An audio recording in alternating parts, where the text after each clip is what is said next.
Bueno, vamos a hablar hoy otro de los temas importantes en simulación molecular. Esta sería los últimos contenidos que vamos a ver en esta unidad y en el curso como tal. Y vamos a ver lo que corresponde a los métodos de simulación de estructuras macromoleculares como proteínas en interacción con moléculas pequeñas, o sea, que serían fundamentalmente moléculas orgánicas no muy grandes y que serían fundamentalmente fármacos. Primero vamos a comenzar hablando de los complejos proteína-ligando. Primero debemos que entender que en las bases de datos de estructuras nos vamos a encontrar muchas estructuras de proteína, pero además nos vamos a encontrar muchas estructuras de proteínas con ligandos, formando complejos con ligandos.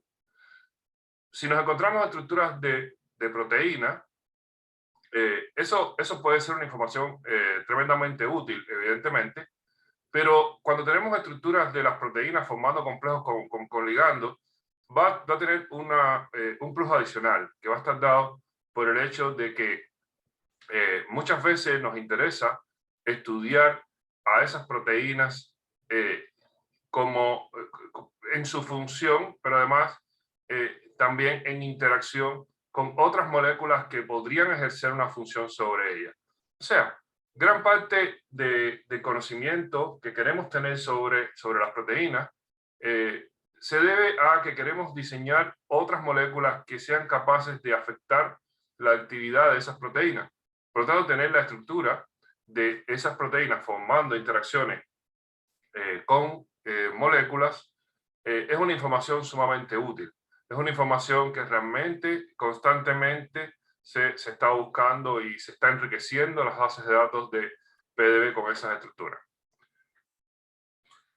La estructura de la proteína, sin contener a otros ligandos, como les había dicho, es sumamente valiosa. Y en general nos va a dar una idea de cómo el ligando va a poder interactuar. Sin embargo, muchas veces sucede que cuando el ligando entra a la estructura de la proteína, hace cambios conformacionales importantes, lo cual quiere decir que no es suficiente tener la estructura de la proteína sin el ligando para poder tener una idea de cómo ésta funcionaría. O sea, tendríamos que tener la estructura de un ligando dentro de la proteína para conocer un poco más sobre cómo funciona esta proteína. En la mayor parte de los casos, nosotros podemos tener ya con la estructura de la proteína una información bastante completa, o sea, casi completa de cómo interaccionarían con los ligandos. Pero a veces ocurre que hay transformaciones en las conformaciones que son muy importantes. Un ejemplo es la proteasa del VIH, donde podemos ver que esta sería acá la estructura sin ligando y esta sería acá la estructura cuando contiene un ligando. Aquí, si se ve en algún detalle, si se observan estos loops de arriba, observen que estos loops aquí que están en esta parte, en la entrada del sitio activo, tienen una conformación diferente a la que ellos mismos adoptan cuando contienen ligando. O sea, si lo vemos acá, están separados, mientras que aquí están superpuestos. Y eso es porque una vez que entra el ligando, ellos cambian su conformación para poder compactar el sitio donde entró el ligando. Bien, ese tipo de cambio conformacional puede ocurrir en muchas proteínas y por eso es que es importante tener las estructuras de las proteínas formando interacciones con sus ligandos. Donde nuevamente los ligandos generalmente son estructuras orgánicas pequeñas y serían estructuras orgánicas pequeñas porque justamente estas estructuras han demostrado ser mejores fármacos que otras estructuras más grandes. O sea, para que nosotros tengamos un buen fármaco, vamos a ver que una de las condiciones que se debe tener es que debe ser una estructura que tenga una masa no muy elevada. Y esto se debe fundamentalmente a que el fármaco va a ser un compuesto que va a entrar al organismo y tiene que ser capaz de hacer un efecto en el organismo, pero sin hacerle daño. Y para que el compuesto no haga daño, tiene que ser, bueno, inicialmente tiene que tener una buena actividad contra la proteína a la que quiere atacar, porque si no, no tendría el rol de medicamento, ¿verdad? No sería un fármaco adecuado.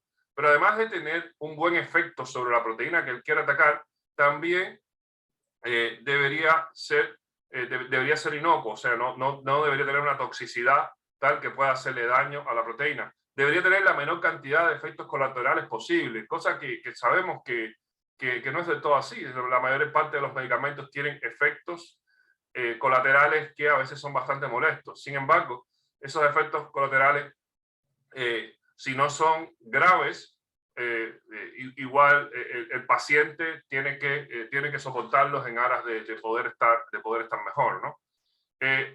Tenemos que los ligandos no pueden ser tóxicos, tienen que tener una buena incorporación al organismo, tienen que tener una buena asimilación por parte del organismo, tienen que ser capaces de ser excretados del organismo una vez que hayan hecho su función. O sea, cuando uno introduce fármaco, bueno, parte del fármaco no va a ser usado por el organismo, entonces ese fármaco va a tener que ser expulsado del organismo. Entonces, para que todas esas condiciones ocurran, vamos a ver que lo ideal es que el fármaco, que es aquella estructura que interacciona con la proteína como un medicamento, tiene que ser, no puede tener una masa demasiado elevada, tiene que ser un compuesto que tenga una masa baja. Y otras características más, o sea, hay otras características que son importantes también que deben cumplir los fármacos para poder ser buenos medicamentos. Desde el punto de vista de la modelación molecular, sabemos que es muy importante tener acceso a las estructuras más estables. Para tener la estructura más estable, tenemos que aplicar algoritmos como los algoritmos que ya vimos previamente, que son los algoritmos de minimización. Para minimizar una estructura, bueno, tomamos esa estructura y le hacemos un cálculo donde se van a optimizar las interacciones que tenga la estructura. Bien, una vez que yo tengo una estructura pequeña, o sea, un posible fármaco, yo podría sacar los mínimos de la estructura en distintas variantes. Y vamos a ver acá que estas variantes, las variantes que estoy mostrando aquí a la izquierda, que serían la molécula en vacío o la molécula en agua, no van a ser útiles para yo conocer cuál sería la estructura más estable de esta molécula en un sitio de unión de una proteína. O sea, supongan que yo tengo el ácido cítrico, que es una molécula bien conocida, que tiene efectos biológicos importantes en distintas proteínas del organismo. El ácido cítrico, si yo lo minimizo en vacío, vamos a ver que él va a tratar de optimizar las interacciones intramoleculares que él tiene. O sea, él va a tratar de formar enlaces de hidrógeno internos entre sus propios grupos. Y eso lo va a tratar de hacer porque al estar en vacío, la estructura lo único que va a tener es interacción con ella misma. Y él va a tratar de buscar esas interacciones con ella misma. Si yo colocara el ácido cítrico en agua, vamos a ver que ya no va a tratar de buscar interacciones con ella misma porque las moléculas de agua van a proveer otras interacciones. O sea, la molécula de ácido cítrico va a estar con interacciones con las moléculas de agua que van a estar alrededor. Y a través de esas interacciones, el mínimo que vamos a encontrar aquí para el ácido cítrico va a ser un mínimo diferente al que encontraríamos en vacío. Si recurrimos al concepto de superficie de energía potencial, tendríamos que la superficie de energía potencial del ácido cítrico en vacío sería muy diferente a la superficie de energía potencial del ácido cítrico en agua. Por lo tanto, los mínimos que aparezcan en esta superficie de energía potencial van a ser muy distintos a los mínimos que van a aparecer en esta superficie de energía potencial. La superficie de energía potencial acá en vacío va a ser mucho más sencilla que la superficie de energía potencial cuando tengamos el ácido cítrico en agua. Y esto se va a deber fundamentalmente a que la cantidad de átomos que va a haber en este sistema es mucho más grande. O sea, vamos a tener muchos más átomos en el ácido cítrico en agua que la cantidad de átomos que vamos a tener en ácido cítrico en vacío, que solamente van a ser los átomos del ácido cítrico. Por lo tanto, en la descripción en agua yo tengo una mejor idea de cómo estaría el ácido cítrico una vez que él se añade al flujo sanguíneo. O sea, esta información del ácido cítrico en agua va a ser mucho más relevante que la información del ácido cítrico en vacío. De hecho, la información del ácido cítrico en vacío no va a ser para nada importante si no está rodeada del medio en el cual se encuentra este ligando. Ahora, ¿qué sucede? Que una vez que el ácido cítrico entra a un sitio de unión, por ejemplo, el sitio de unión de la citrato sintasa, pues el ácido cítrico va a adoptar una conformación también distinta a la que antes tenía en agua. Y esto se debe a que el ácido cítrico en la citrato sintasa va a tener interacciones con aminoácidos, con residuos que van a estar en el sitio de unión a su alrededor. Pues eso va a hacer que la estructura del ácido cítrico va a estar un poquito más, digamos, restringida que cuando estaba en agua. O sea, cuando estaba en agua se podían adoptar muchas conformaciones libremente. Sin embargo, cuando el ácido cítrico llega al cristal, él va a preferir, cuando llega al sitio de unión de la citrato sintasa, él va a preferir una conformación donde él va a optimizar sus interacciones con los residuos que están alrededor. Por lo tanto, el mínimo que teníamos aquí cuando el ácido cítrico estaba en agua ya no va a ser el mismo que nos vamos a encontrar cuando él está en el sitio de unión. A esta conformación que él va a adoptar dentro del sitio de unión se le va a llamar la conformación activa. Y esta conformación activa va a ser muy importante porque va a ser la conformación que adopta el fármaco para hacer su acción como fármaco, para hacer su acción que realmente va a dar como resultado un efecto biológico importante para aliviar algún padecimiento, para curar alguna enfermedad, etc. Por lo tanto, si yo quisiera conocer información sobre el ácido cítrico como medicamento, no es válido hacer un cálculo de minimización en vacío. Tampoco es válido hacer un cálculo de minimización en agua, a no ser que quiera saber cuál es la conformación que adopta el ácido cítrico en el solvente antes de ser parte del sitio de unión. Y sí va a ser muy importante la conformación que adopta el fármaco dentro del sitio de unión, donde va a estar en interacciones con residuos que están a su alrededor. Y esa conformación que adopta él va a ser muy importante porque va a ser ya la llamada conformación activa. Si yo quiero conocer cómo interacciona un fármaco con una proteína, pues entonces yo debería detectar cuál es esa conformación activa. Al yo detectar la conformación activa, entonces yo puedo tener una idea de cómo es el funcionamiento de ese fármaco que permitiría atacar al receptor al cual se está uniendo. Pero además, con esta información yo también voy a poder tener acceso al diseño de nuevos fármacos que quizás sean mejores que este. O sea, si yo entiendo cómo la molécula interacciona con el sitio de unión, o sea, si entiendo cuál es la conformación activa del ácido cítrico dentro de la citrato sintasa, yo podría crear un nuevo fármaco que sea capaz de colocarse en el mismo lugar de manera más eficiente. Por lo tanto, la información de la conformación activa es súper relevante para yo poder entender cómo funciona el fármaco.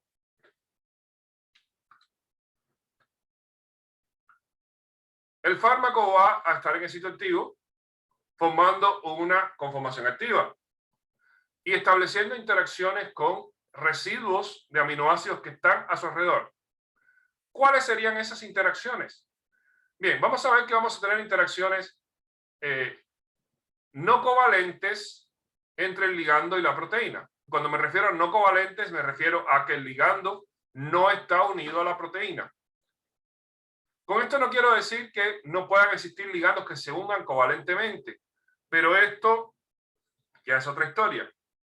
Existen ligandos que tendrían algún grupo químico que podrían llegar al sitio activo y tener una reacción con el sitio activo y crear una interacción covalente. Eso podría existir. Pero nos estamos refiriendo a la mayoría de los ligandos. La mayoría de los ligandos la mayoría de los fármacos actúan de manera no covalente con la proteína. O sea, ellos llegan y se colocan en el sitio activo, pero sin formar enlaces. Ellos no van a formar un enlace con la proteína, en la mayoría de los casos. ¿Y por qué en la mayoría de los casos? Bueno, porque cuando uno tiene el efecto de un ligando sobre una proteína, uno quiere que ese ligando bloquee a la proteína temporalmente y después se vaya. Generalmente no se quiere que el ligando llegue y inhabilite a la proteína de por vida. Generalmente lo que se quiere es que el ligando tenga una acción y después se vaya. O sea, que bloquee la acción de la proteína, pero después se vaya de ella. Mientras que si él forma un enlace covalente con la proteína, entonces vamos a ver que el ligando va a llegar, va a formar un enlace covalente y esa proteína va a quedar inactiva por siempre. Este tipo de estrategia podría ser útil en el caso, por ejemplo, que se esté tratando de atacar a una proteína que proviene de una bacteria, que proviene de un virus, etc. Pero no es muy común que sea usado para atacar a proteínas que están en el mismo organismo humano. Y acá tenemos que entender algo. Hay procesos en el organismo humano, por ejemplo, los cánceres, que hacen que se sobreexpresen las proteínas que son del mismo organismo humano. Entonces hay muchos fármacos que están hechos para atacar a proteínas que son del propio organismo humano. Proteínas que normalmente tienen una función, pero que en determinados procesos aberrantes, como por ejemplo un cáncer, tienen funciones que van a favorecer el desarrollo del cáncer o del otro padecimiento. Entonces, en ese caso, uno lo que hace es que trata de usar un fármaco que ataca temporalmente a esa proteína, pero no la inhabilita, porque si la inhabilitara podría generar un daño grave en el organismo. Por eso es que generalmente vamos a hablar de ligandos que interactúan de manera no covalente. Eso va a ser lo más común. Bien, las interacciones que nos vamos a encontrar fundamentalmente son interacciones de enlaces de hidrógeno. Las interacciones de enlaces de hidrógeno van a estar formadas, bueno, entre dos grupos polares, donde uno tiene que ser capaz de contener un hidrógeno. Al que contiene un hidrógeno se le llama grupo donor de protones.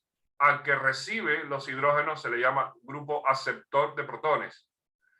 El grupo aceptor de protones y el donor de protones podría estar en el ligando y en la proteína. Podría estar en cualquier lado. O sea, el ligando podría contener el grupo donor de protones. En ese caso tendría una interacción con un grupo aceptor de protones que estaría en la proteína. El ligando podría tener el aceptor de protones. En ese caso estaría recibiendo el protón de un residuo que va a estar en la proteína. Además de las interacciones de enlaces de hidrógeno, también podríamos tener interacciones iónicas o los llamados salt bridge, puentes salinos. Este tipo de interacción son interacciones muy fuertes y muy importantes. Son interacciones fundamentales cuando ocurren, son de las más fuertes que existen. En este tipo de interacción, el ligando tendría que tener una especie cargada positiva que interaccionaría con un residuo de la proteína que tendría una especie cargada negativa, o sea, con un residuo de la proteína que podría ser un aspartato o un glutamato. O el ligando también podría tener grupos cargados negativos. Y estos grupos cargados negativos podrían interaccionar con algún residuo de la proteína cargado positivo, que podrían ser lisinas, histidinas o argininas. Otro tipo de interacción que nos vamos a encontrar son las interacciones con metales. O sea, existen proteínas que contienen metales adentro, pues los ligandos podrían tener grupos que sean capaces de interaccionar directamente con esos metales. Generalmente los grupos que contienen azufre en los ligandos hacen buenas interacciones con grupos cargados positivos. Pues hasta aquí tenemos interacciones que podríamos definir como polares. También existen interacciones que son las llamadas no polares, interacciones hidrofóbicas, por ejemplo, entre grupos CH3 y CH3, entre grupos benceno y benceno, entre grupos CH3 y benceno, etc. Existen entre estas interacciones algunos casos particulares, por ejemplo, las interacciones entre benceno y benceno se llaman pi stacking. Cuando estas interacciones, cuando dos bencenos están cercanos uno al otro, formando una especie de sándwich, o con algunos otros tipos de orientaciones, vamos a ver que se va a formar el llamado pi stacking, es un tipo de interacción especial, donde hay cierta intervención de las nubes electrónicas de los bencenos. También otro tipo de interacción que uno debe, que también podríamos calificar como polar, son las interacciones pi-cation. Las pi-cation son interacciones que van a ocurrir entre grupos cargados positivos, que van a venir del ligando, y grupos aromáticos que van a estar en la proteína. Esta interacción es polar porque en los grupos aromáticos vamos a tener que la nube electrónica va a tener una cierta densidad negativa debido justamente a los electrones. Por lo tanto, la carga positiva que va a estar en los ligandos va a tener una interacción con esa nube electrónica del benceno o de los grupos aromáticos. Entonces así se va a originar la interacción pi-cation. El conjunto de todas estas interacciones es la que va a hacer finalmente que el ligando tenga un efecto dentro del sitio de unión. O sea, el ligando va a ser afín por el sitio de unión en la medida que se forman este tipo de interacciones, en la medida que hay un ajuste lo más perfecto posible de este tipo de interacciones. El sitio de unión va a ser una cavidad, que va a poder ser ocupada por moléculas pequeñas. Esas moléculas van a venir con grupos químicos y esos grupos químicos se tienen que ajustar de la manera más perfecta posible a los otros grupos químicos que van a estar en la cavidad. Los grupos químicos que van a estar en la cavidad pueden ser de distinta naturaleza. Van a haber grupos polares y van a haber grupos hidrofóbicos. En la medida que el fármaco sea capaz de cumplir con todas las características que van a tener, que se va a encontrar en el sitio de unión, entonces en esa medida va a poder ser un buen ligando. Bien, una vez que un ligando es capaz de tener una interacción favorable con el sitio de unión, podríamos tener una medida de cuán favorable es esa interacción. La medida de cuán favorable es esa interacción va a estar dada por la constante de inhibición o valor también nombrado Ki. El valor de Ki va a ser una medida de la fuerza de la interacción ligando-proteína. Y va a ser de la siguiente manera. El valor de Ki más bajo va a indicar una mayor afinidad del ligando por la proteína.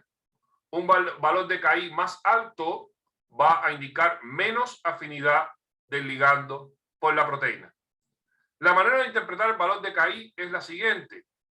El valor de Ki me está indicando que una pequeña cantidad del ligando va a ser suficiente para tener una buena afinidad. Un valor más alto de Ki me está indicando que se necesita mayor cantidad del ligando para poder tener una buena afinidad. Por lo tanto, valores bajos de Ki me están indicando mayor afinidad. Me están indicando que un valor de concentración pequeño del ligando ya es suficiente para tener una buena interacción. Valores de Ki más alto me está indicando menos afinidad. Me están indicando que se necesitan valores muy altos, valores de concentración altos del ligando para tener una afinidad. Desde el punto de vista termodinámico, el valor de Ki tiene relación con el valor de delta G. El valor de delta G es un criterio de espontaneidad. En este caso sería un criterio de afinidad. Valor de delta G es igual a delta H menos T delta S. Y valor de delta G también se define como RT por logaritmo de la constante de inhibición, o sea, el valor de Chi. De esta manera, nosotros tendríamos una relación entre el valor de delta G y el valor de Chi a una temperatura determinada, donde R sabemos que es la constante de los gases. Por lo tanto, si tenemos un valor de temperatura y tomemos el valor de temperatura ambiente, valor de temperatura del organismo, pues entonces yo puedo determinar con los valores de Chi, puedo determinar los valores de delta G. Esta relación es sumamente importante. ¿Por qué razón? Porque cuando yo hago cálculos de simulación molecular, la variable que yo estaría tratando de buscar, describir con mucha precisión es el valor de delta G. O sea, si yo quisiera hacer una descripción lo más exacta posible con simulación molecular, me estaría tratando de acercar a tener una descripción lo más exacta posible del valor de delta G. El valor de delta G es un valor que, en caso de yo tener una simulación bien hecha, una simulación que me diera un resultado perfecto, este sería el valor que yo podría obtener de la simulación, el valor de delta G. Por lo tanto, este valor de delta G, al tener una conexión con el valor de Chi, podría tener a través de él una relación con el valor de Chi, que es el valor que experimentalmente se obtiene para interacciones ligando-proteína. O sea,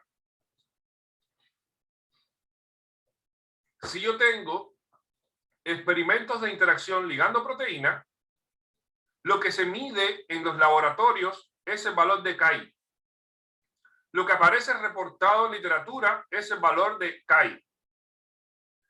Con este valor de Chi, yo tengo los resultados experimentales que yo necesito para hacer una simulación que se acerque a ellos.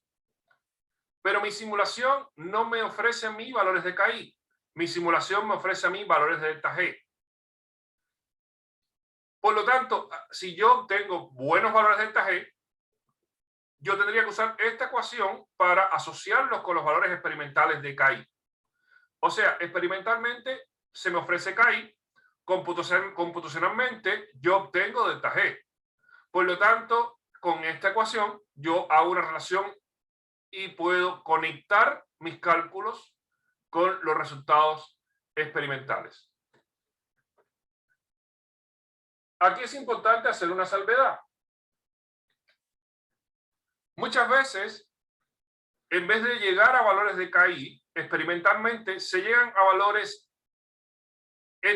diferentes, con definiciones diferentes, pero que son similares a Chi.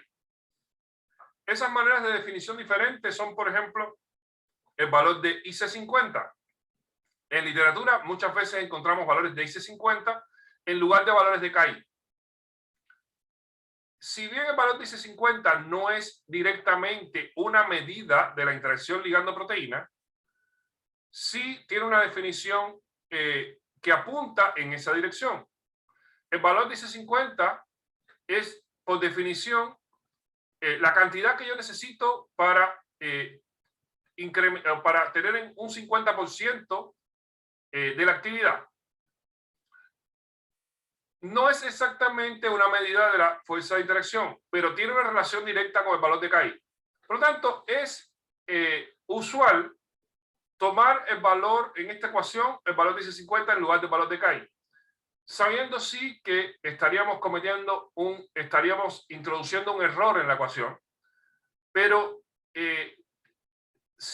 ya que muchos laboratorios, la mayoría de los laboratorios no determinan valor de Chi, sino valor de IC50, entonces tenemos que mantener la misma conexión, considerando que el valor de IC50 va a tener la misma tendencia que el valor de Chi. ¿Por qué muchos laboratorios obtienen valor de IC50 en vez del valor de Chi? Lo que sucede es que el valor de Chi se refiere a que yo tuviera la medida entre el ligando y la proteína en estado puro. Mientras que el valor de IC50 es un valor que lo voy a obtener en un laboratorio al hacer la medición sobre un sistema más realista, sobre un sistema biológicamente más realista, que puede ser en células, por ejemplo. Entonces, es más factible y de hecho es muchas veces más útil tener el valor de IC50 que tener el valor de KI. El valor de IC50 me va a introducir a mí el efecto de la proteína en su medio, mientras que el valor de KI se va a referir al valor de la proteína en estado puro, o sea, cuando la proteína no está en su medio. Por eso es que es más frecuente encontrar valores de IC50. Por eso es que es frecuente encontrar valores de IC50. En ese caso, yo debo hacer la consideración de que el valor de IC50 es cercano al valor de KI y entonces puedo conectar el valor del cálculo con el valor de IC50 a través de esta ecuación.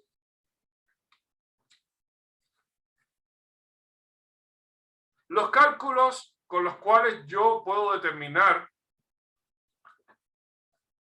la afinidad entre ligandos y proteínas son los llamados docking.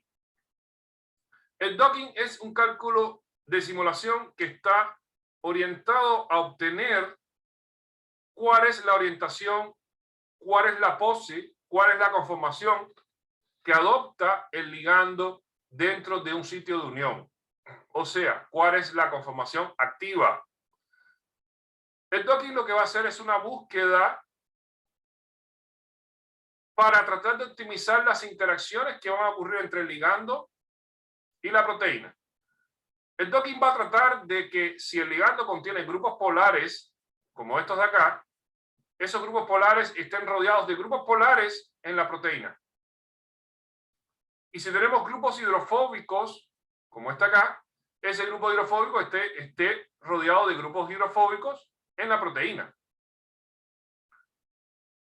Va a tratar de hacer una búsqueda donde se optimicen las interacciones químicas. El docking va a tener dos propósitos. Uno, obtener la interacción, obtener la orientación, o sea, la orientación del ligando dentro de la proteína. Y en segundo lugar, va a tener la intención de dar un valor de energía estimado de esa interacción.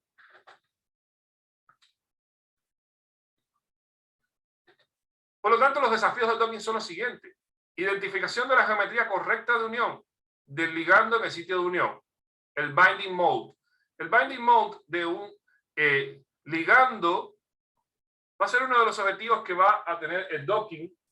Y les adelanto que ese objetivo, el docking, es muy bueno. Es un método muy bueno. O sea, es en general factible obtener orientaciones correctas de ligandos dentro del sitio de unión. Aunque debemos considerar que el sitio de unión que uno toma de un cristal es un sitio de unión que está determinado en estado sólido. Además, debemos considerar que el sitio de unión también tiene cierta movilidad. Y en el docking, nosotros vamos a tratar de obtener la interacción entre un ligando y un sitio de unión rígido, sin considerar esa movilidad. Ahora, es necesario observar algunos detalles con respecto al docking que es importante conocer. El docking siempre debe llevar una validación. O sea, si yo hago el docking de un ligando dentro de una proteína, obtengo un resultado. No debo confiar plenamente en ese resultado si yo no puedo demostrar que ese resultado es correcto. ¿Cómo puedo demostrar eso? Bueno, primero, si la estructura ya existe reportada en PDB, pues entonces puedo hacer una comparación entre la estructura que yo obtuve, la orientación que yo obtuve y la orientación que estaba previamente en PDB. Si esas orientaciones son cercanas, pues entonces el docking está bien. En caso de que no exista esa estructura en PDB, entonces lo que puedo hacer es tratar de buscar características parecidas. Tratar de buscar qué características son similares o iguales entre el docking que obtuve yo y estructuras que previamente ya aparecen en PDB. En caso de que no aparezca ningún tipo de información, que no haya ninguna manera de verificar que el docking mío está bien, entonces debo ser muy prudente. Debo entonces tratar de dar un resultado más estadístico. Debo tratar de dar mayor confiabilidad a mi método haciendo más experimentos, variando las conformaciones de la proteína. O sea, tratando de hacer movimientos que me permitan demostrarme que efectivamente el docking que obtuve es correcto. Pero nunca debo obtener un resultado de docking y sin ningún tipo de análisis decir, ya, esto me está mostrando a mí cómo es la interacción. O sea, siempre debo cuestionarme el resultado de docking y debo demostrar que es un buen resultado. Debo además considerar que el docking no considera la presencia de aguas. Sabemos que el agua está presente en el medio junto con la proteína. En el sitio de unión vamos a tener moléculas de agua. Cuando yo hago el docking, no se están considerando esas moléculas de agua. Por lo tanto, debo tener en cuenta que hay un factor que podría no estar presente en mi resultado de docking. También debo considerar que no puedo tampoco colocar moléculas de agua dentro del sitio de unión, porque si las coloco, entonces el ligando no puede entrar. Porque en el cálculo de docking no se desplazan moléculas de agua.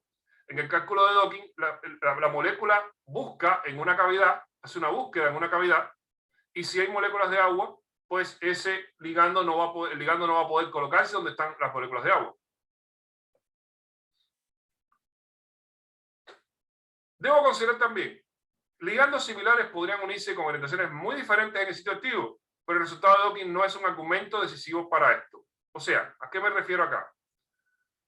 Si estoy haciendo el docking de un ligando que es similar a otro del cual ya conozco la orientación, yo esperaría que la orientación del nuevo ligando sea similar a la del ligando de referencia. Si las orientaciones fueran diferentes, o sea, si las orientaciones de los ligandos fueran diferentes, entonces debería cuestionarme ese resultado, ya que no es común que ligandos que tengan estructuras similares tengan orientaciones diferentes. Puede suceder, hay casos en PDB donde se ha observado, pero son muy pocos casos. Lo más esperable es que ligandos similares tengan orientaciones similares.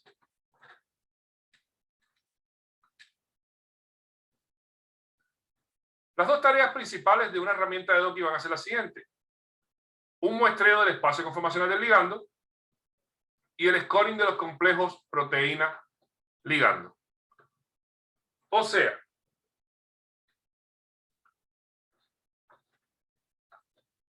para hacer el docking, el ligando va a tener que moverse explorando distintas conformaciones.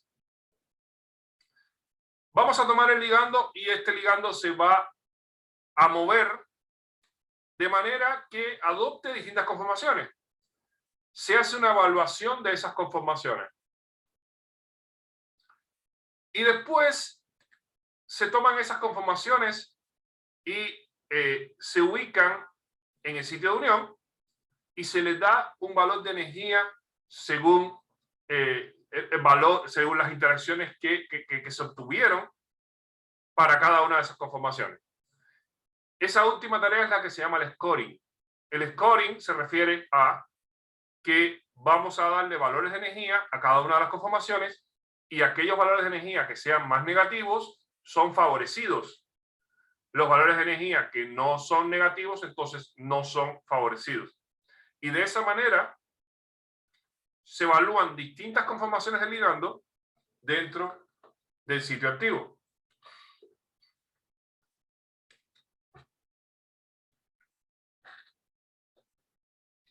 Un tema súper relevante en el docking es la rigidez y flexibilidad. Vamos a ver que los primeros métodos de docking que se emplearon, que se utilizaron, tenían una rigidez total, tanto en ligando como proteína, lo cual llevaba a resultados que realmente no tenían valor. Porque si yo quiero, coloco dos entes rígidos, no es posible obtener un buen resultado. O sea, tiene que haber algún tipo de flexibilidad. Lo que normalmente se usa, que apareció después y que se ha seguido usando hasta el día de hoy con mucha frecuencia, es colocar flexibilidad en el ligando y rigidez en la proteína. Esa flexibilidad en el ligando se puede hacer con muchas metodologías. Se puede hacer con Monte Carlo, se puede hacer con dinámica molecular, se puede hacer con simulated annealing, se puede hacer con algoritmos genéticos, se puede hacer de muchas maneras. Mientras que la proteína pasa a ser un receptor, tomas la estructura del PDB y la mantienes rígida. Existen programas que hacen cambios mínimos en el receptor, pero realmente no son grandes cambios. Vamos a ver que estas metodologías que van a tener flexibilidad en el ligando y una rigidez en la proteína van a estar disponibles en la gran mayoría de los métodos que son de mucho uso actual. Por ejemplo, Autodoc usa Monte Carlo, puede usar algoritmos genéticos, simulated annealing. Los métodos de Gold usan algoritmos genéticos. Los métodos de Civil usan dinámica molecular. Ahora, con el tema de la flexibilidad, es importante destacar que en la actualidad están tomando mucho auge los métodos donde se incluye flexibilidad también en la proteína. Si bien estos métodos están siendo cada vez más importantes, no resuelven todos los problemas de cuando tenemos a la proteína con rigidez, ya que la flexibilidad en la proteína hace que el cálculo sea tremendamente más complejo. Por lo tanto, todavía siguen siendo muy usados los cálculos que incluyen rigidez en la proteína, pero es importante ir abriendo las puertas a los cálculos que tienen flexibilidad de la proteína. Ahora, existen cálculos docking donde se define flexibilidad en la proteína durante el cálculo. Lo que se hace generalmente es que se definen algunos residuos específicos que se consideran que deben tener flexibilidad durante el cálculo. Entonces, lo que va a suceder es que el ligando va a tratar de ajustarse a la proteína, pero esta proteína va a tener residuos que van a estar con mucha movilidad, y de esa manera se va a hacer una exploración no solamente del movimiento del ligando, sino también del movimiento de determinados residuos de la proteína que uno define. Otra manera de introducir flexibilidad es hacer los cálculos docking con rigidez de la proteína, pero sobre un sistema al cual se le incorporó flexibilidad por otra metodología. Por ejemplo, un protocolo combinado entre docking y dinámica molecular. Yo tomaría la proteína y le haría una dinámica molecular. Obtengo algunas poses de la dinámica molecular y después hago docking, donde el ligando es flexible y la proteína es rígida, pero para distintas poses de la dinámica molecular. De esa manera estoy considerando cierta flexibilidad en la proteína. Esa flexibilidad va a estar dada por haber tomado distintas poses de la dinámica molecular. ¿Ok? Entonces, existe, sobre el tema de la flexibilidad en el docking, existe muchísima información, muchísimas estrategias, pero es un tema que cada vez va tomando más fuerza e independientemente de cómo uno lo emplee, no debe olvidarse que siempre el resultado que se obtenga debe ser validado. Aunque yo introduzca flexibilidad en la proteína, no tengo garantizado que el resultado que voy a obtener va a ser un buen resultado. Tengo que validar realmente que el resultado que obtuve es bueno.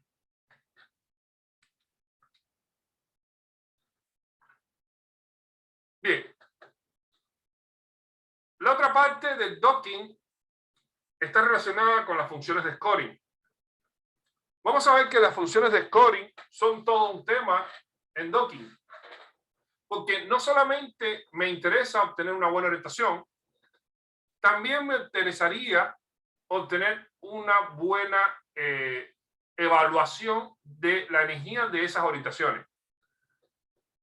Si yo no tengo una buena evaluación de la energía de las orientaciones, entonces puede ser que obtenga un buen resultado, pero ese buen resultado lo pierda dentro del scoring. O sea, si yo no tengo una buena evaluación, entonces puede ser que el docking efectivamente sea capaz de encontrarme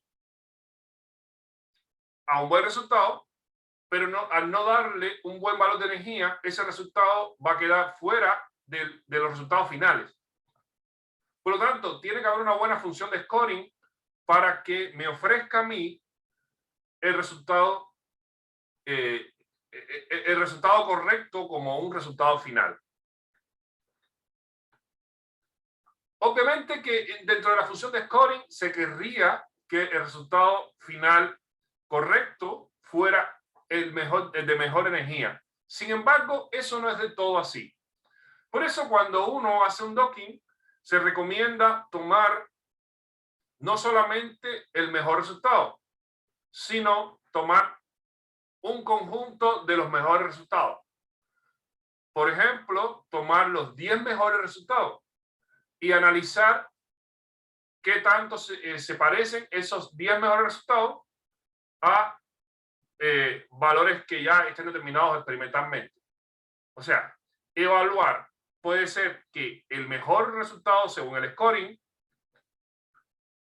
tenga una orientación que sea totalmente distinta a lo que está descrito en literatura, con interacciones completamente distintas a lo que está descrito en literatura.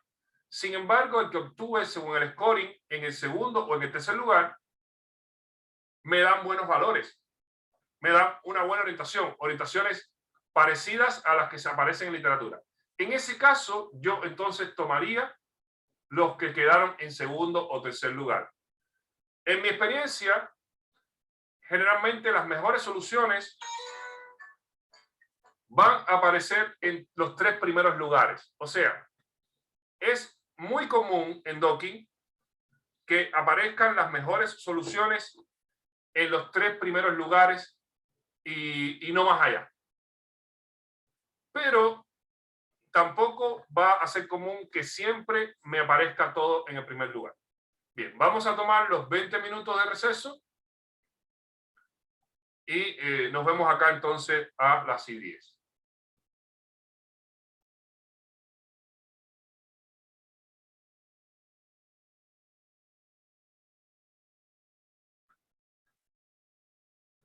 Bien, vamos a revisar algunas funciones de scoring.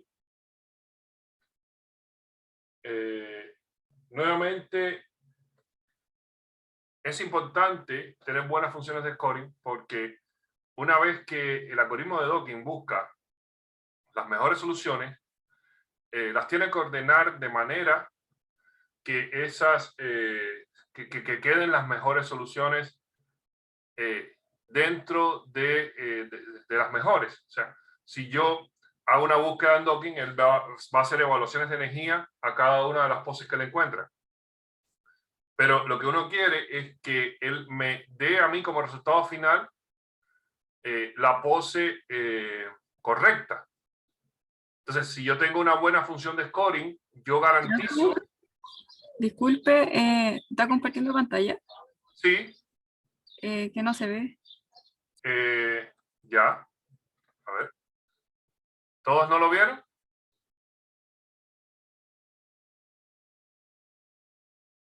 No, profe, no se ve. Ya. Nuevamente, voy a intentarlo nuevamente.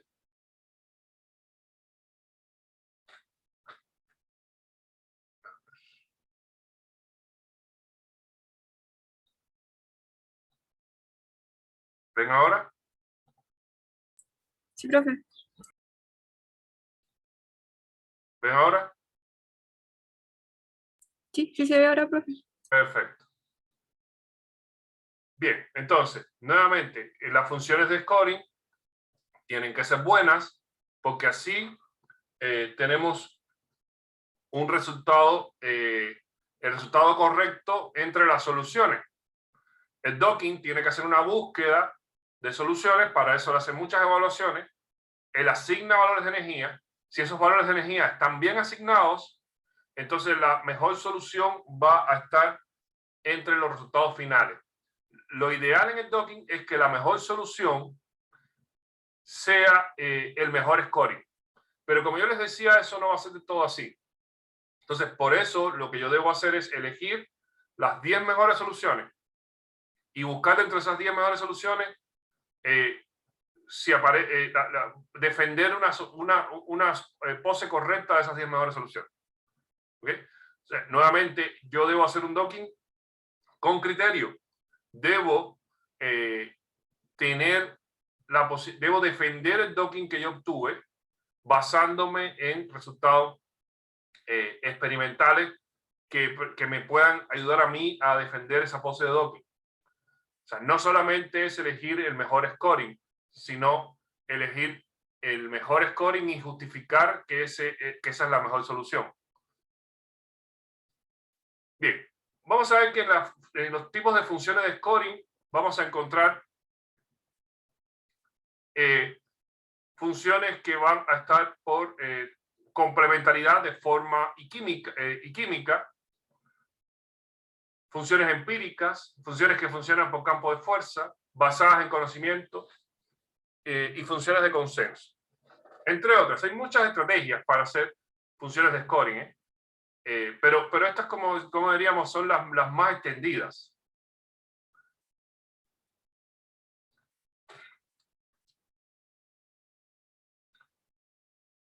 Las que son de forma y complementariedad química, o sea, yo tengo que tener una complementariedad química y de forma. Para eso yo divido la superficie de la proteína accesible en zonas hidrofóbicas, donoras de enlaces de hidrógeno y aceptoras de enlaces de hidrógeno.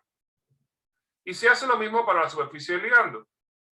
Y lo que se va a hacer es buscar la orientación del ligando con mejor puntuación de complementariedad.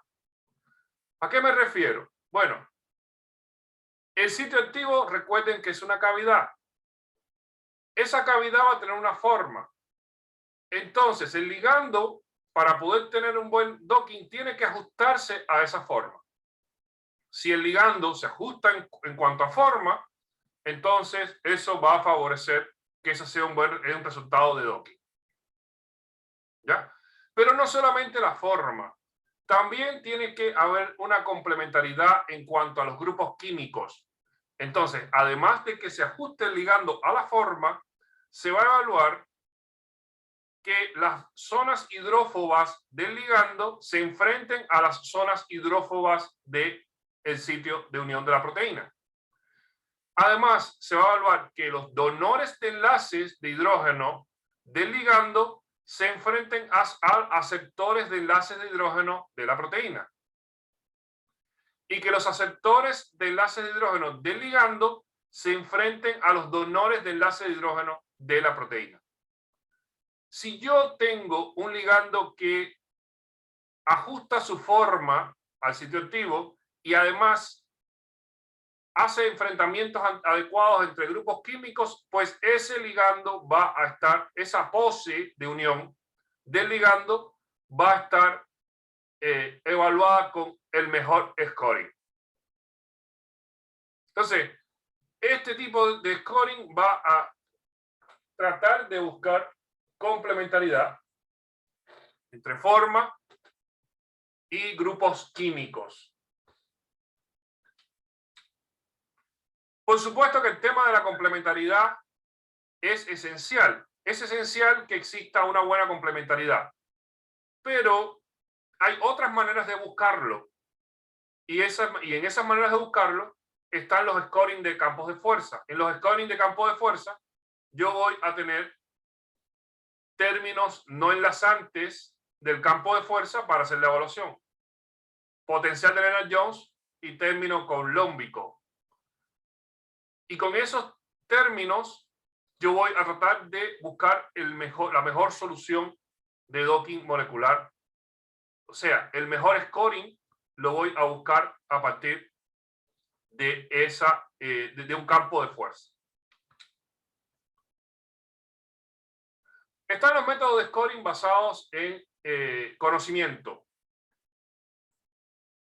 Van a ser energías libres de interacciones moleculares que van a estar derivadas de la información estructural extraída de complejos proteína-ligando contenidos en PDB. En términos sencillos, lo que va a buscar este tipo de función es usar la información que existe ya en PDB para apoyar a las funciones de scoring. Las funciones de consenso se basan sencillamente en integrar múltiples funciones de puntuación para producir una puntuación de consenso que va a ser más preciso que cualquier función para predecir la afinidad de unión. O sea, las funciones de consenso van a buscar agrupar distintos métodos en uno y de esa manera dar el mejor scoring. Hoy en día los métodos de docking generalmente van a usar funciones que agrupan varios métodos. Por lo tanto, se podría decir que la mayoría de los métodos de docking actuales tienen scoring de consenso. Bien, lo esperable de un docking en cuanto a orientaciones es que sean capaces de reproducir resultados experimentales. Por ejemplo, si nosotros vemos acá en esta figura, vamos a ver que en color verde tenemos lo que viene en el cristal, en color amarillo el resultado del docking. Como se puede ver acá, hay una reproducción de la estructura bastante similar. Acá, por ejemplo, lo mismo. O sea, tenemos en un color tenemos el cristal, por ejemplo, en verde tenemos el cristal, y en púrpura tenemos el resultado de docking. Vemos también que la orientación según el resultado de docking es muy parecida. Lo mismo en este caso, y eso va a ser lo esperable. Lo esperable es que vamos a obtener, va a ser posible con docking reproducir de manera bastante sencilla la pose del ligando que venía de cristal. En la figura se puede ver que la orientación es la misma, pero tiene que haber un valor numérico que me permita reproducir eso. Ese valor va a ser el root mean square deviation, el RMSD. El RMSD va a ser una medida de cuánto se aleja la estructura que obtuve con docking de la estructura de referencia, considerando que las dos estructuras son exactamente iguales. Si yo tuviera un RMSD igual 1, significaría que el docking reprodujo de manera exacta la estructura de cristal. O sea, serían que las dos poses son iguales. La de la referencia y la que obtuve por docking. En la medida que, eso es RMSD igual 0. ¿Ok? Si yo tengo RMSD igual 0, tenemos que los valores de cristal y los valores de las referencias son exactamente los mismos. Exactamente los mismos. ¿Ok?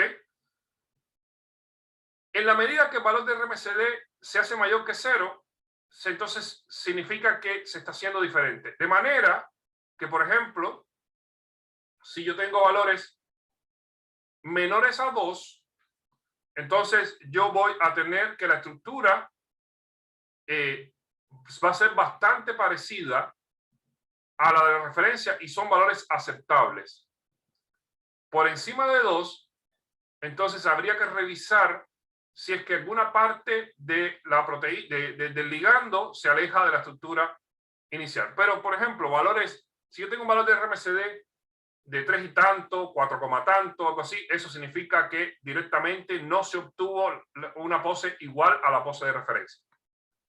Entonces, lo que se pretende, lo que se quiere obtener del RMSD es que tenga un valor lo menor posible. Si ese valor es 0, entonces es que hay una correspondencia total entre las dos estructuras, la de referencia y la que obtuve por docking. Si el valor está por arriba de 0 y por debajo de 2, entonces se obtienen figuras como las que estoy mostrando acá. Estos valores, resultados de docking representan valores de RMSD que están entre 0 y 2. Y se puede ver a simple vista que están entre 0 y 2 porque se ve que no son exactamente, no tienen exactamente la misma, la misma orientación. O sea, hay pequeñas diferencias, pero esas diferencias no son grandes. O sea, se puede ver que está colocado el ligando encima de la referencia. Bastante bien. Por lo tanto, estamos ahí en valores que son superiores a 0, pero que deben estar por debajo de 2. ¿Ok? Y eso es lo esperable. Si el valor de RMSD está por encima de 2, entonces el resultado no es correcto. Por ejemplo, acá, en esta figura, podemos ver cómo varios software, Autodock, Glide, ICM y Surflex, que son 4 métodos de docking, reprodujeron la estructura de un cristal. Autodock dio un valor de RMSD de 1,370 angstrom, Glide 1,192 angstrom, ICM 1,024 angstrom y Surflex 1,184 angstrom. Los 4 métodos dieron un valor por debajo de 2, cercano a 1. Observen que tienen conformaciones muy parecidas a la de una referencia. ¿Ok? Y de hecho están muy parecidos entre ellos también.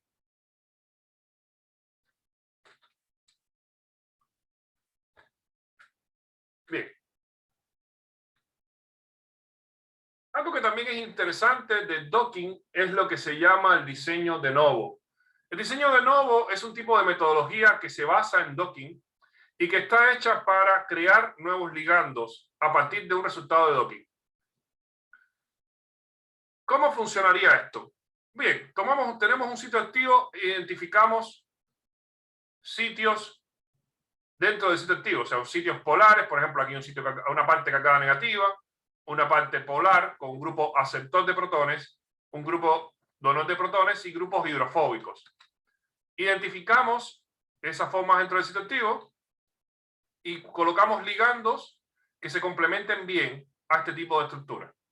Por ejemplo, un ligando que tenga una carga positiva acá, forma un enlace de hidrógeno acá, forma otro enlace de hidrógeno acá, tiene un grupo hidrofóbico acá, bueno, se complementa bien a este sitio activo.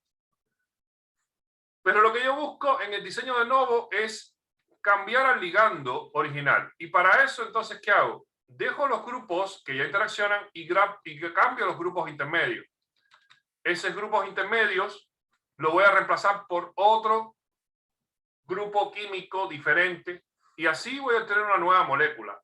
Esa nueva molécula va a ser parecida, va a tener las mismas interacciones, pero va a ser nueva, va a ser diferente, va a ser otra molécula a evaluar. Pues esto funciona de la siguiente manera.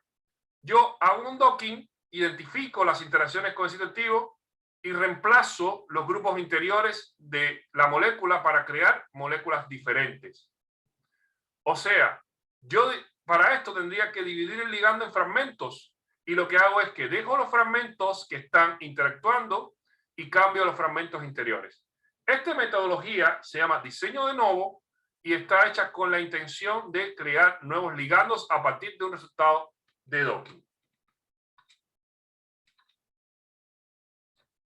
Vamos a hablar ahora de cómo medir afinidad ligando-proteína a partir de docking. Vimos que el docking me da una orientación, pero además me da una estimación energética que va a estar en el valor del scoring. Ahora, ¿qué tan buena es esta estimación energética? Bueno, lamentablemente no es una buena estimación energética. De hecho, el docking va a ser muy bueno para obtener orientaciones, pero en cuanto a el valor energético que me obtiene, no es un valor confiable para determinar valores de delta G. En la intención de obtener valores de delta G, podríamos analizar el siguiente gráfico. Hacia la derecha aumentamos en velocidad y hacia la izquierda aumentamos en precisión. En cuanto a velocidad, el método de docking es el más veloz de todos, pero es el menos preciso de todos. Los mejores métodos de docking, por ejemplo, está el LIE, que es un método que realmente no se usa mucho en la actualidad. Mejor que el LIE está el MMPVCA o MMGVCA. De este vamos a hablar un poco ahora. Este método es más preciso que el docking, más preciso que el LIE, y por eso es que no se usa mucho. Es un cálculo que también es bastante rápido de hacer. Y más preciso que el MMPVCA está el llamado FEP, la Free Energy Perturbation, del cual hablamos en la unidad pasada.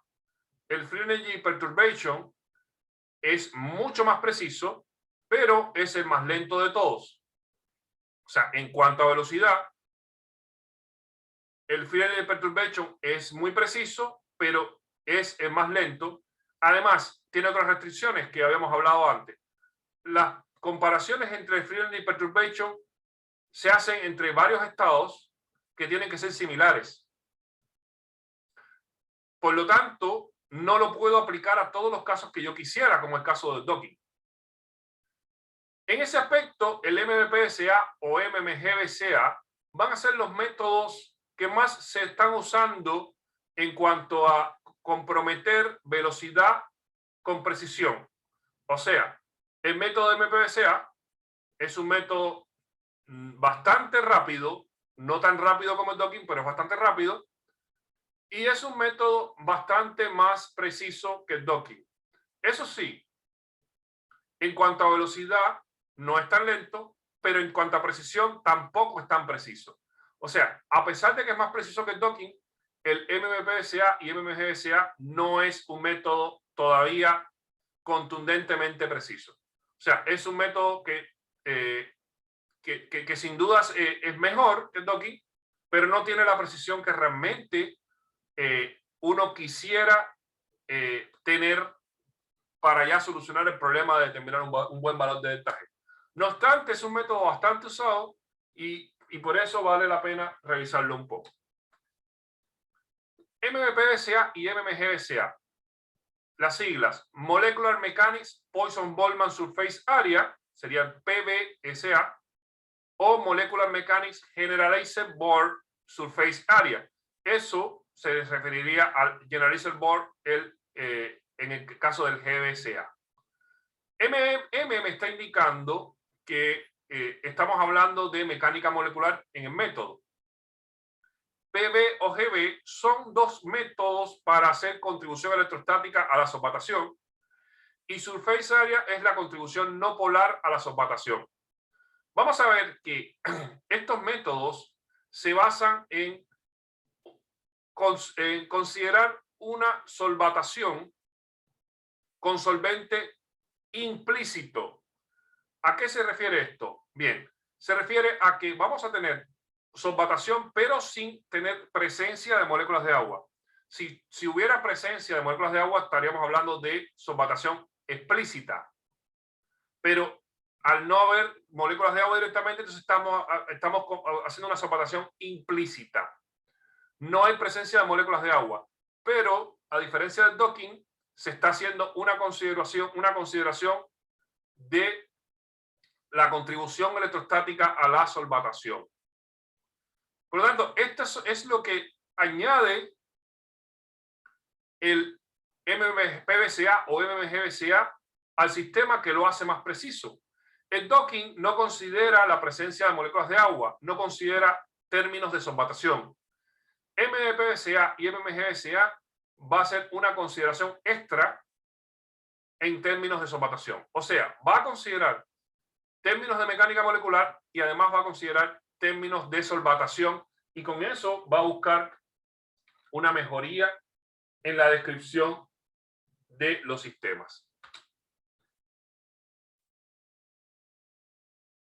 Vamos a ver que el MMPVCA y MMGVCA se basa en lo siguiente. Tengo una proteína con ligando y se forma el complejo. El delta G de Bain establecido entre ellos va a estar dado por un delta E de mecánica molecular, un delta G de solvatación PVGCA y la componente entrópica que no va a ser parte del cálculo MPSA. Acá tendríamos el delta E, mecánica molecular del complejo, menos receptor, menos ligando. Solvatación del complejo, menos receptor, menos ligando. Y la componente entrópica lo mismo. El término de mecánica molecular va a tener componentes de enlace, de ángulo, de torsión, y los términos no enlazantes de Van der Waals y electrostáticos, el potencial de Lennard-Jones y el potencial coulombico. O sea, lo mismo que hemos visto en mecánica molecular previamente. Mientras que el PVCA va a tener un componente de solvatación no polar y el de solvatación electrostática. O sea, en definitiva, el MMPVCA y MMGVCA va a tener componentes de solvatación. En el caso del PVCA va a estar dado por Poisson-Boltzmann. En el caso de GVCA va a estar dado por un Generalisen-Born. Ambos son métodos de solvente implícito.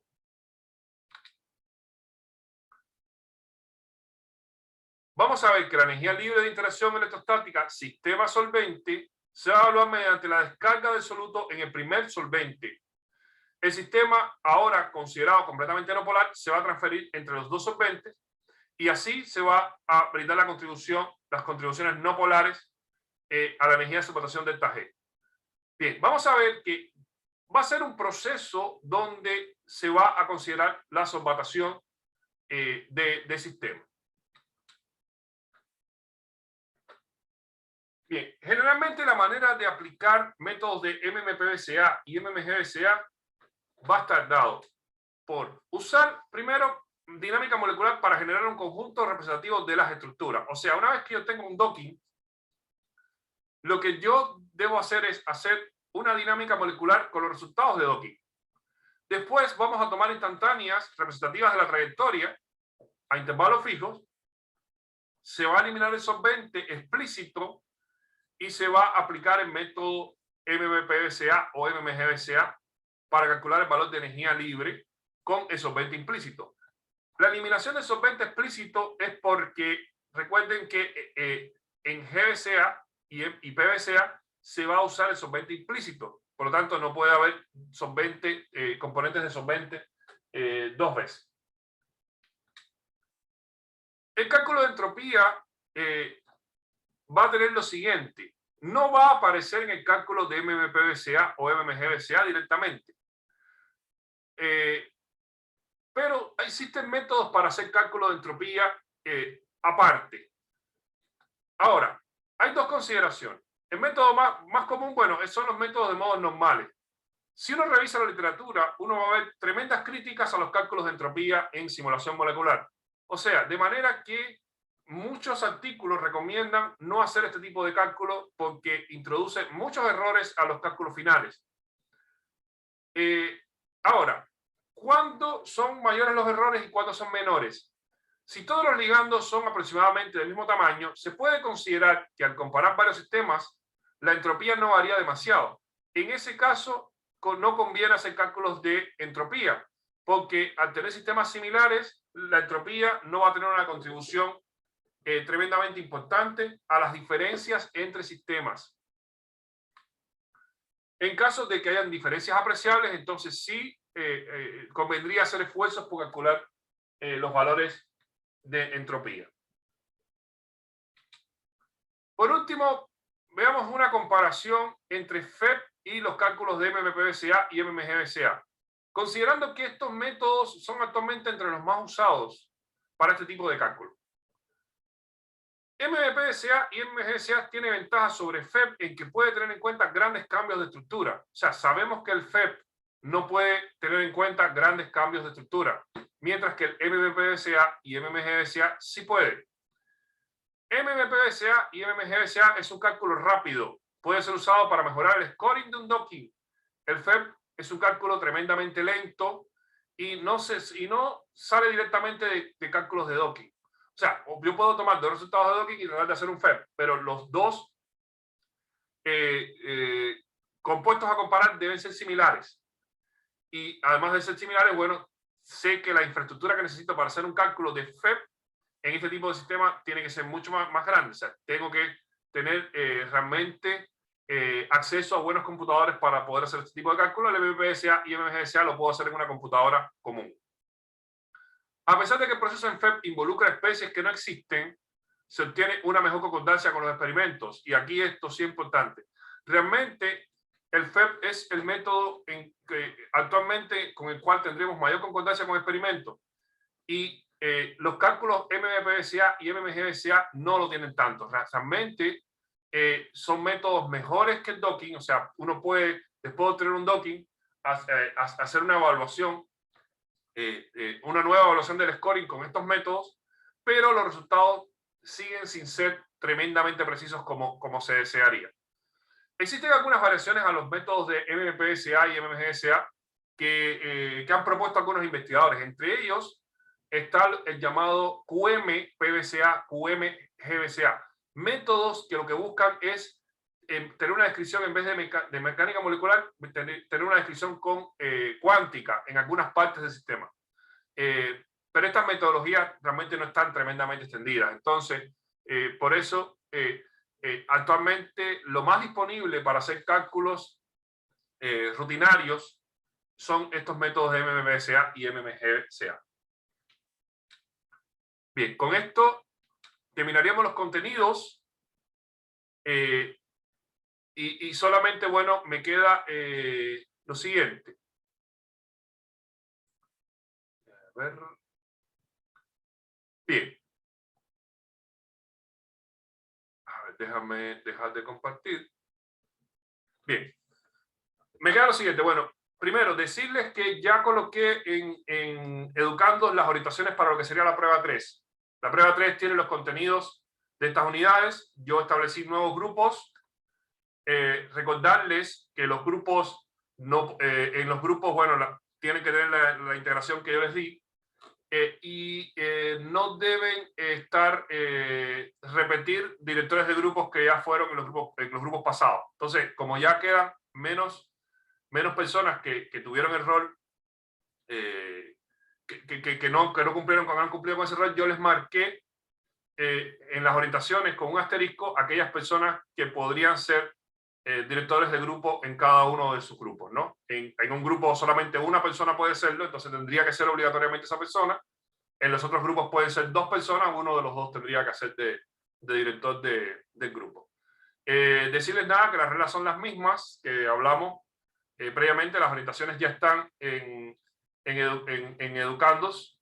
Yo les voy a mandar además un correo porque evidentemente no estamos muchos acá y entonces así todos se enteran de esta información, digamos, por el correo porque no somos muchos acá hoy, ¿no? No hay una buena asistencia. Y nada, cualquier duda que tengan, me pueden preguntar. ¿Alguna duda sobre lo que hablamos en clase hoy? ¿Alguna duda que tengan sobre la prueba o alguna otra cosa de ramo? Profe, yo tengo una duda, pero de la prueba. Es que con mi grupo hablamos hace poquito rato y uno de los integrantes no va a participar en la prueba. En ese caso, ¿no tendríamos que agregarlo o mencionarlo en la parte de reporte? Sí, uno de los participantes no va a participar. ¿Por qué? Porque... Creo que votó el ramo, no estoy segura. Ya. Bueno, en caso de que no... ¿De qué grupo sería? El grupo C. Ya, bueno, entonces se quedan... Sí, porque sería más grave que fuera el grupo D, porque como el grupo D tiene menos integrantes, entonces... Pero bueno, no, sencillamente no lo colocan. Si no participa, no lo colocan. Ya, profesor. ¿Ok? Gracias. ¿Por qué votó el ramo? ¿Y por qué razón votó el ramo? Bueno, no sé. Bueno, ¿alguna otra duda? Bien, recuerden que cualquier duda que ustedes tengan, me preguntan. Si es algo con respecto a los laboratorios, pregúntenselo a Hans, porque él es el que está a cargo de esa parte. Ya sin más, decirles solamente que ha sido un placer hacerles clase. La semana que viene yo voy a estar conectado en el horario de prueba, pero bueno, oficialmente esta sería el último contenido, sería como la despedida, ¿no? Lamento mucho no haberles podido hacer clases de manera presencial. O sea, es una diferencia grande. O sea, cuando le hacemos la clase de manera presencial hay más interacción, hay más conocimiento. A mí me gusta mucho conocerlos a ustedes, por supuesto. pero bueno, lamentablemente estos son los tiempos que nos tocó vivir y nada, ha sido así. Ojalá que el año que viene se pueda cumplir lo que está diciendo la universidad, de hacer las cosas presenciales, si es que no nos ataca Omicron y todo el resto de las letras griegas hasta llegar a las omegas, y tendríamos que buscar después letras rusas para seguir nombrando a todas las variantes de este virus que nos ha llegado. Pero bueno, por el momento, nada, un placer haber estado con ustedes y cualquier duda que ustedes tengan, ustedes me pueden contactar no solamente por el módulo, sino cualquier cosa que ustedes quieran que yo les pueda aportar en el resto de la carrera y en el resto de su vida. Yo acá siempre voy a estar y ojalá que todo salga bien. ¿Okay? Bueno, muchas gracias por estar aquí y nada, nos estaremos viendo. Chao, profe. Chao.